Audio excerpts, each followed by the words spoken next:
விண்ணேஸ்வரம் சார்பாக அனைவருக்கும் வணக்கம். நம்ம இந்த வீடியோவில் என்ன பார்க்க போகிறோம்னா நவம்பர் கடைசி வாரத்துக்கான கரண்ட் அஃபேர்ஸ் வந்து நம்ம ரிவிஷன் பண்ண போகிறோம். ஸோ நீங்கள் TNPSC group 2 group 4 police exam மற்ற இப்போ வந்திருக்கக்கூடிய கூட்டுறவு பேங்க் எக்ஸாம் இது போன்ற அனைத்து விதமான போட்டித் தேர்வுகளும் படிக்கிறீங்கன்னா கண்டிப்பாக உங்களுக்கு ரொம்ப யூஸ்ஃபுல்லாக இருக்கும். ஸோ நம்ம வந்து தொடர்ச்சியாக கரண்ட் அஃபேர்ஸ் வந்து கொடுத்துட்டு வரோம். இப்போ நீங்கள் வந்து 1 இயர் கரண்ட் அஃபேர்ஸ் பார்க்கணும் அப்படின்னா கரண்ட் அஃபேர்ஸ் 2023 சொல்லி Winxclass அகாடமியில் யூடியூப் சேனலில் தனியாக ஒரு பிளேலிஸ்ட்டுக்கும் நீங்கள் செக் பண்ணிக்கலாம். 2022 தேவைப்பட்டாலுமே அதுக்கு தனியாக ஒரு பிளேலிஸ்ட்டுக்கும் அதையும் வந்து நீங்கள் செக் பண்ணி வந்து நீங்கள் படிச்சுக்கலாம். இப்போ நீங்கள் பார்த்து கொண்டிருக்கக்கூடிய இந்த கொஸ்டின் பேப்பருக்கான பிடிஎஃப் லிங்க் இந்த வீடியோவோட டிஸ்கிரிப்ஷனில் அட்டாச் பண்ணியிருக்கேன். நீங்கள் டவுன்லோட் பண்ணி ஒரு முறை டெஸ்ட்டாக எழுதி பார்த்துட்டு வீடியோ பார்த்தீங்க அப்படின்னா உங்களுக்கு வந்து ரிவிஷன் பண்ண மாதிரி இருக்கும், கொஞ்சம் யூஸ்ஃபுல்லாகவும் இருக்குன்னு சொல்லிட்டு முதல் கேள்விக்கான ஆன்சர் சொல்கிறேன், அப்படியே செக் பண்ணுங்கள். சூரிய கிரண் என்ற பெயரில் உத்தரகாண்டில் இந்தியா எந்த நாட்டுடன் கூட்டு ராணுவ பயிற்சி வந்து தொடங்கியுள்ளதுன்னு கேட்குறாங்க. ஸோ இந்த பெயரில் சூரிய கிரண் அந்த சொல்லக்கூடிய இந்த கூட்டு ராணுவ பயிற்சி நம்ம இந்தியா எந்த நாட்டோட செய்யுது அப்படின்னா நேபாளம் என்ற அந்த நம்ம பக்கத்தில் இருக்கக்கூடிய நேபாள நாட்டோட செய்யக்கூடிய கூட்டு ராணுவ பயிற்சிக்கு பேர் தான் இந்த சூரிய கிரண் அப்படின்றது. ரைட்டா, அது எங்கே தொடங்கியிருக்காங்க? உத்தரகாண்டில். ரெண்டாவது கேள்வி, இந்திய அளவில் புதுப்பிக்கத்தக்க மின்சார உற்பத்தியில் தமிழ்நாடு வகிக்கும் இடம் என்ன அப்படின்றாங்க. ஸோ இந்திய லெவலில் புதுப்பிக்கத்தக்க மின்சாரம்னா காற்றாலை மின்சாரம் சொல்லுவோம், அதுக்கப்புறம் சோலார் சூரிய ஒளியால் வந்து மின்சாரம் தயாரிக்கிறது, நீர் மின்சாரம் இந்த மாதிரி சொல்லுவோம். அது புதுப்பிக்கத்தக்க வளங்கள் அப்படின்னு சொல்கிறாங்க இல்லையா, அது மூலிமா தயாரிக்கக்கூடிய அந்த மின்சார உற்பத்தியில் நம்ம தமிழ்நாடு வந்து பார்த்திங்கன்னா நம்ம இந்திய லெவலில் 2வது இடத்துல வந்து நம்ம இருக்கிறோம். ரைட்டா, ஏதாவது நம்ம காற்றாலை அல்லது சூரிய மின்சாரம் அப்படின்னு தனித்தனியாக கேட்கல, புதுப்பிக்கத்தக்க வளம் அப்படின்னு சொன்னாங்கன்னா எல்லாம் சேர்த்து தான் சொல்லணும். அதில் நம்ம வந்து 2வது இடத்துல இருக்கிறோம். அப்போ யார் சார் ஃபர்ஸ்ட் இடத்துல இருக்கிறாங்கன்னா குஜராத் வந்து முதலிடம் இருப்பதாக சொல்கிறாங்க. ஸோ குஜராத் முதலிடம், நம்ம தமிழ்நாடு வந்து 2வது இடத்துல இருக்குது. தமிழகத்தில் எங்கள் பள்ளி மிளிரும் பள்ளி திட்டம் என்பது என்ன பண்ணுறாங்க? இது வந்து பார்த்தீங்கன்னா இந்த பள்ளிக்கூடங்களுக்கு அரசு பள்ளிகளுக்காக வந்த ஒரு திட்டம் தான் இது. எங்கள் பள்ளி மிளிரும் பள்ளி அப்படின்றது மிளிரும் பள்ளி அப்படின்னாலே கண்டுபிடிச்சிடலாம், அதாவது தூய்மையாக வச்சுக்கிறது. ரைட்டா, தூய்மையான பள்ளி வளாகம் அப்படின்றதான் இதுக்கு வந்து இந்த திட்டத்தோட நோக்கம் என்னென்னா அந்த பள்ளி வளாகம் வந்து தூய்மையாக வச்சுக்கிறது. ரைட்டா, தூய்மையான பள்ளி வளாகம். ஸோ சி ஆப்ஷன் வந்து சரியாக இருக்கும். வங்கக்கடலில் உருவான மைச்சாங் அதை வந்து மிக் ஜாம் அப்படின்னு சொல்கிறாங்க. இந்த புயலுக்கு பெயர் வைத்த நாடு எதுன்றாங்க.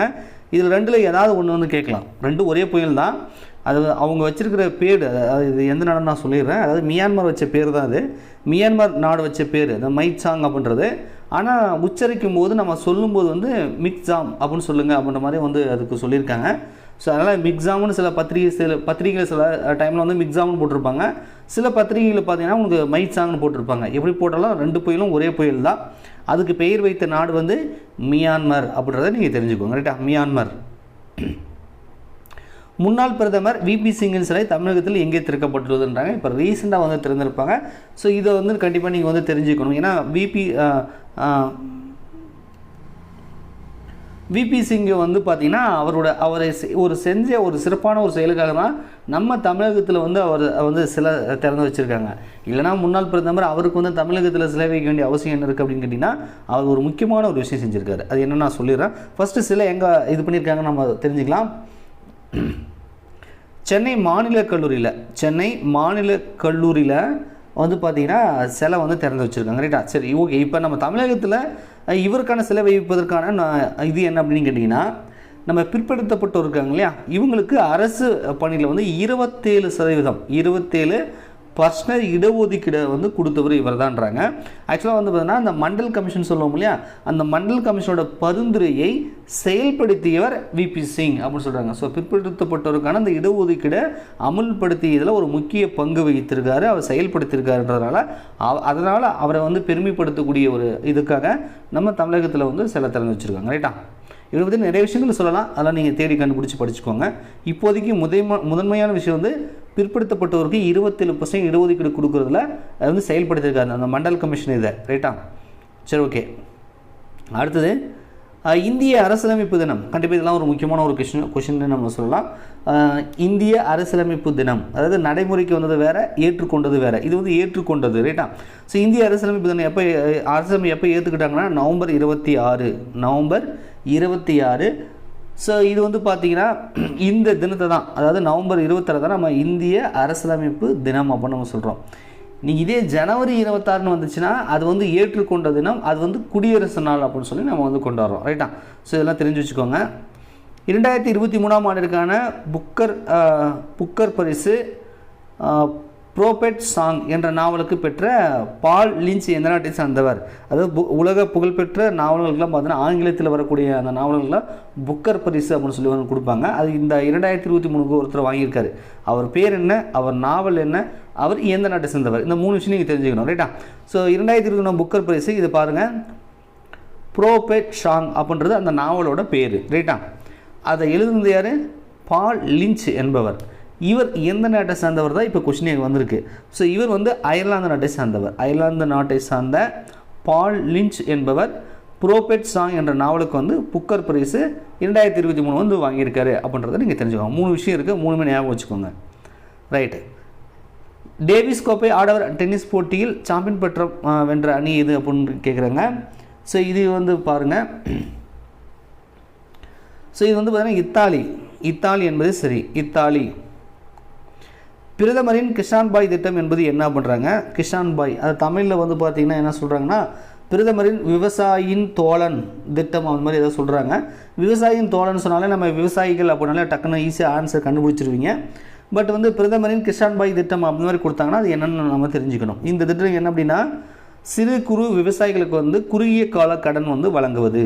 சிறு குறு விவசாயிகளுக்கு வந்து குறுகிய காலம் வழங்குவது ஒரு திட்டம் தான் பிரதமரின் கிஷான் பாய் திட்டம். ரைட்டா? சரி. அடுத்தது, கிறிஸ்டோபர் லக்சன் எந்த நாட்டில் பிரதமராக சமீபத்தில் பதவியேற்றுள்ளார் அப்படின்னு சொல்லி வந்து கேட்குறாங்க. ஸோ இவர் எந்த நாட்டுக்கு வந்து பிரதமராக இருக்காருன்னு பார்த்தீங்கன்னா நியூசிலாந்து நாடு இருக்கு இல்லையா, அந்த நாட்டோட பிரதமர் தான் இவர் வந்து இப்போ வந்து பதவியேற்றிருக்கார். ரைட்டா? Christopher Luxon. உலகின் 8வது அதிசயமாக சேர்க்கப்பட்டுள்ள அங்கோர் வாட் கோவில் எங்கே உள்ளது அப்படின்றாங்க. கண்டிப்பாக கேள்விப்பட்டிருக்கோம். உலகிலே ஒரு மிகப்பெரிய கோயில், கிட்டத்தட்ட ஒரு 500 ஏக்கரில் பரப்பளவில் இருக்கக்கூடிய அமைந்த ஒரு கோயில் அப்படின்றதெல்லாம் நீங்கள் படிச்சிருப்பீங்கன்னு நினைக்கிறேன்.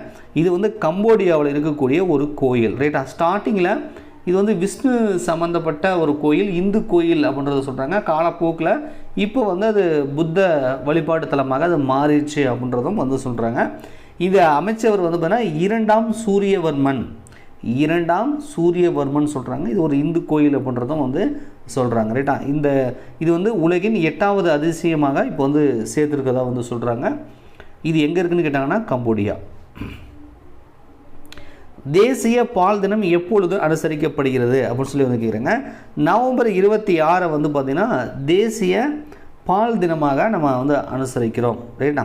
சரி, ஓகே. இப்போ உங்களுக்கான ஒரு கேள்வி இதில் தான் வருது. இப்போ பால் தினம் யாருடைய நினைவாகவோ அல்லது பிறந்த நாளாகவோ வந்து கொண்டாடுறாங்க, அனுசரிக்கிறாங்க அப்படின்ற மாதிரி ஒரு கேள்வி வரணும். ஏன்னா வந்து தேசிய பால் தினம்ன்றது உங்களுக்கு ஒரு குழு கொடுக்குறேன். என்னென்னா, வெண்மை புரட்சியின் தந்தை என்று அழைக்கப்படுபவர் ஒருத்தர் இருப்பார் இல்லையா? இப்போ நீங்களே படிச்சிருப்பீங்க சின்ன வயசில், வெண்மை புரட்சியின் தந்தை, பசுமை புரட்சியின் தந்தை எல்லாம் படிச்சிருப்பீங்க இல்லையா?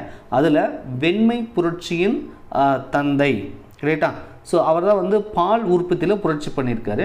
அவருடைய பிறந்த தினத்தை தான் நம்ம என்ன பண்ணுறோம், தேசிய பால் தினமாக நம்ம அனுசரிக்கிறோம். ரைட்டா? அப்போ அவருடைய பெயர் என்ன அப்படின்றத உங்களுக்கான கேள்வி. ரைட்டா? ஸோ வெண்மை புரட்சியின் தந்தை என்று அழைக்கப்படுபவர் யார்? உங்களுக்கு தெரிஞ்சதுன்னா கமெண்ட்ஸில் கமெண்ட் பண்ணுங்கள். ஓகே, அடுத்த கேள்விக்கு போயிடலாம். 13வது தேசிய ஆடவர் ஹாக்கி சாம்பியன் போட்டியில் எந்த அணி சாம்பியன் ஆனது அப்படின்னு சொல்லி வந்து கேட்குறாங்க. ஸோ இதுக்கு வந்து பார்த்தீங்க அப்படின்னா பஞ்சாப். சர்வதேச சக்கர அமைப்பின் ISO 2024 ஆண்டிற்கான தலைமை பொறுப்பை ஏற்கக்கூடிய நாடு எதுனா நம்ம இந்தியா தான் வந்து தலைமை பொறுப்பை ஏற்கப் போகிறது. சமீபத்தில் எங்கே விளையும் குங்குமப்பூவுக்கு புவிசார் குறியீடு வழங்கப்பட்டுள்ளதுன்றாங்க. ஜம்மு காஷ்மீரில் விளையக்கூடிய குங்குமப்பூ இருக்கு இல்லையா, குங்குமப்பூ. ஸோ இந்த குங்குமப்பூவுக்கு வந்து சமீபத்தில் புவிசார் குறியீடு வந்து கொடுத்துருக்காங்க.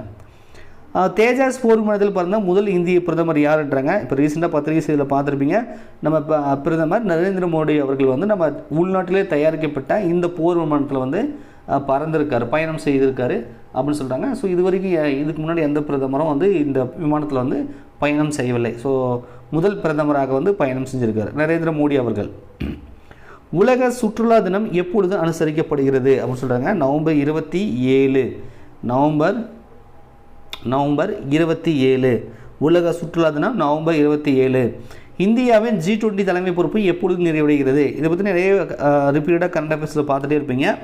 ஸோ இந்த மாதம் நவம்பர் மாதம் 30 நேற்றோட, இன்றைக்கி டிசம்பர் 1 இல்லையா, நேற்றோடு வந்து நம்ம G20க்கான பொறுப்பு ஏற்றிருந்தோம் இல்லையா, ஸோ அந்த பொறுப்பு வந்து முடிஞ்சிருச்சு. அப்போ டிசம்பர் 1 இன்னிலேருந்து டிசம்பர் 1லேருந்து யார் சார் வந்து பொறுப்பு எடுத்துக்கிறாங்க இந்த G20க்கு அப்படின்னு நீங்கள் கேட்டிங்க அப்படின்னா, இதுக்கப்புறம் பிரேசில் நாடு வந்து டிசம்பர் 1லேருந்து அடுத்த 2024 நவம்பர் 30 வரைக்கும் அவங்க பொறுப்பு ஏற்றுக்குவாங்க. நம்ம பொறுப்பு ஏற்றுந்தோம் இல்லையா, இப்போ நாம் வந்து 2022 டிசம்பர் 1லேருந்து இப்போ 2023 நவம்பர் 30 வரைக்கும் நாம் வந்து தலைமை வந்து வச்சுருந்தோம். டெல்லியில் கூட பார்த்தீங்கன்னா G20 மாநாடுலாம் நடத்துனாங்க. இதெல்லாம் நீங்கள் கேள்விப்பட்டிருப்பீங்க.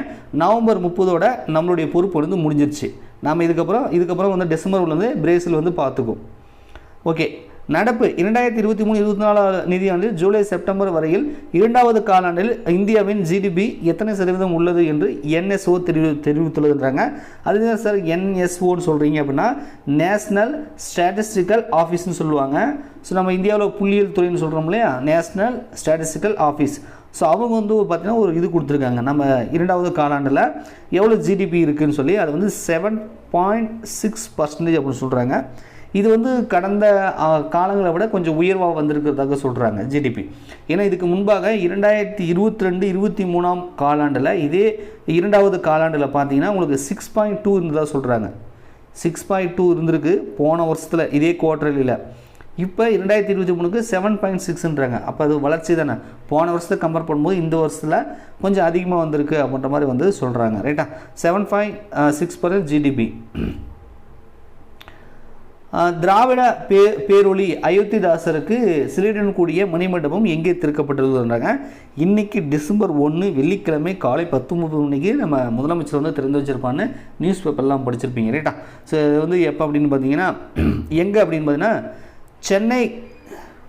சென்னை கிண்டி காந்தி மண்டபம் இந்த வளாகத்தில் தான் பார்த்தீங்க அப்படின்னா சிலையுடன் கூடிய மணிமண்டபம் யாருக்கு, அயோத்திதாசருக்கு வந்து திறந்து வைக்கிறாங்க. ஏன் சார் அவருக்கு இப்போ போய் திறக்கிறாங்க அப்படின்னு நீங்கள் கேட்டிங்கன்னா, அவருடைய 175வது ஆண்டு அப்படின்னு போட்டிருக்காங்க. 175 175வது ஒரு ஆண்டுன்னு சொல்கிறாங்க. இவர் வந்து தாழ்த்தப்பட்டவர்களுக்காக போராடினவர் அப்படின்றதும் குறிப்பிடுறாங்க. நீங்களே படிச்சிருப்பீங்க. ஒரு பைசா தமிழன் அந்த இதில் வந்து ஆசிரியர், ஒரு பைசா தமிழன் இதனோட ஆசிரியர் யாருன்னா நம்ம அயோத்திதாச பண்டிதர். இது மட்டும் இல்லை, திராவிட பாண்டியன் அப்படின்றதும் சொல்லுவாங்க. இந்த திராவிடம் அப்படின்னாலே ஸோ உங்களுக்கு தெரியும். அதுக்கப்புறம் அதுக்கு மேலே பேசினா நம்ம அரசியலுக்கு போகிற மாதிரி இருக்கும், நமக்கு அது வேண்டியதில்லை. ஸோ இவர் வந்து ஒரு முக்கியமாக வந்து சீர்திருத்தம், தாழ்த்தப்பட்டவர்களுக்காக குரல் கொடுத்தது, சுதந்திரத்துக்காகவும் தாழ்த்தப்பட்டவர்களுக்காகவும் வந்து குரல் கொடுத்தவர். ஸோ இவருக்கு வந்து 175வது ஆண்டு அந்த இதை முன்னிட்டு சென்னை கிண்டி காந்தி மண்டபத்தில் சிலையுடன் கூடிய மணி மண்டபம் நம்ம தமிழக முதலமைச்சர் வந்து இன்றைக்கி டிசம்பர் 1 வெள்ளிக்கிழமை வந்து திறந்து வச்சுருக்காங்க. ரைட்டா, சரி. இந்த ஒரு பைசா தமிழ்ன்றது அடிக்கடி TNPSCயில் மற்ற போட்டித் தேர்வுலாம் கேட்பாங்க. ஒரு பைசா தமிழ்னு அந்த இதோட ஆசிரியர் அப்படின்னு கேட்டாங்கன்னா அயோத்திதாசர். ஏன்னா அந்த கேள்வி வந்து பார்த்தீங்கன்னா நீங்கள் கண்டிப்பாக வந்து போட்டித் தேர்வில் கேட்கக்கூடிய ஒரு கேள்வி, அதெல்லாம் நம்ம தெரிஞ்சுக்கணும். ரைட்டா, இவர் வந்து திராவிட பேரொளி அப்படின்றதும் வந்து சொல்கிறாங்க. சரி, ஓகே. கடைசி கேள்வி உங்களுக்கான கேள்வி, அதை ஏற்கனவே கேட்டுட்டேன், மீண்டும் ஒரு டைம் நான் வந்து கேட்டுறேன். அதாவது நம்ம தேசிய பால் தினம் அப்படின்னு சொல்லி ஒன்று கொண்டாடணும் இல்லையா, நவம்பர் 26. அதுலேருந்து ஒரு கிளை கேள்வியாக உங்கள்கிட்ட கேட்டிருந்தேன். வெண்மை புரட்சியின் தந்தை என்று அழைக்கப்படுபவர் யாருன்னு கேட்டிருந்தேன். இந்த கேள்விக்கான விடை தெரிஞ்சது அப்படின்னா கமெண்ட்ஸில் கமெண்ட் பண்ணுங்கள். வீடியோ பிடிச்சா மறக்காமல் லைக் பண்ணுங்கள். தொடர்ச்சியாக நீங்கள் கரண்ட் அஃபேர்ஸ் வந்து படிக்கணும், ரிவிஷன் பண்ணணும் அப்படின்னு நினச்சிங்க அப்படின்னா நம்ம சேனலை வந்து சப்ஸ்கிரைப் பண்ணி கூட அந்த பெல் பட்டனில் ஆல்னு செட் பண்ணி வச்சுக்கோங்க. உங்களுக்கு கரண்ட் அஃபேர்ஸ் வந்து ஸ்டடி மெட்டீரியல் தேவைப்படுது அப்படின்னா நம்மளுடைய Winxclass அகாடமி மொபைல் ஆப்பில் வந்து நீங்கள் பர்ச்சேஸ் பண்ணிக்கலாம். உங்கள் கையில் ஒரு மொபைல் இருக்குது அப்படின்னா நீங்கள் ப்ளே ஸ்டோரில் போய்ட்டு Winxclass அகாடமின்னு ஆப்பை டவுன்லோட் பண்ணி இன்ஸ்டால் பண்ணி அதில் வந்து நீங்கள் ஸ்டோர்ன்ற ஆப்ஷனில் போனீங்கன்னா வந்து 1 இயர் கரண்ட் அஃபேர்ஸ் வந்து குறைவான விலையில் வந்து கிடைக்கும். அதுலேயும் நீங்கள் PDF வந்து டவுன்லோட் பண்ணிக்கலாம், வித் ஆன்சர்கியோட வந்து இருக்கும். ரைட்டா, ஸோ அதை வச்சு நீங்கள் ஏதாவது ஒரு போட்டித் தேர்வுக்கு ரிவிஷன் பண்ணுறதுக்கு அது யூஸ்ஃபுல்லாக இருக்கும் அப்படின்னு சொல்லி வீடியோ முடிச்சுக்கிறேன். நன்றி, வணக்கம்.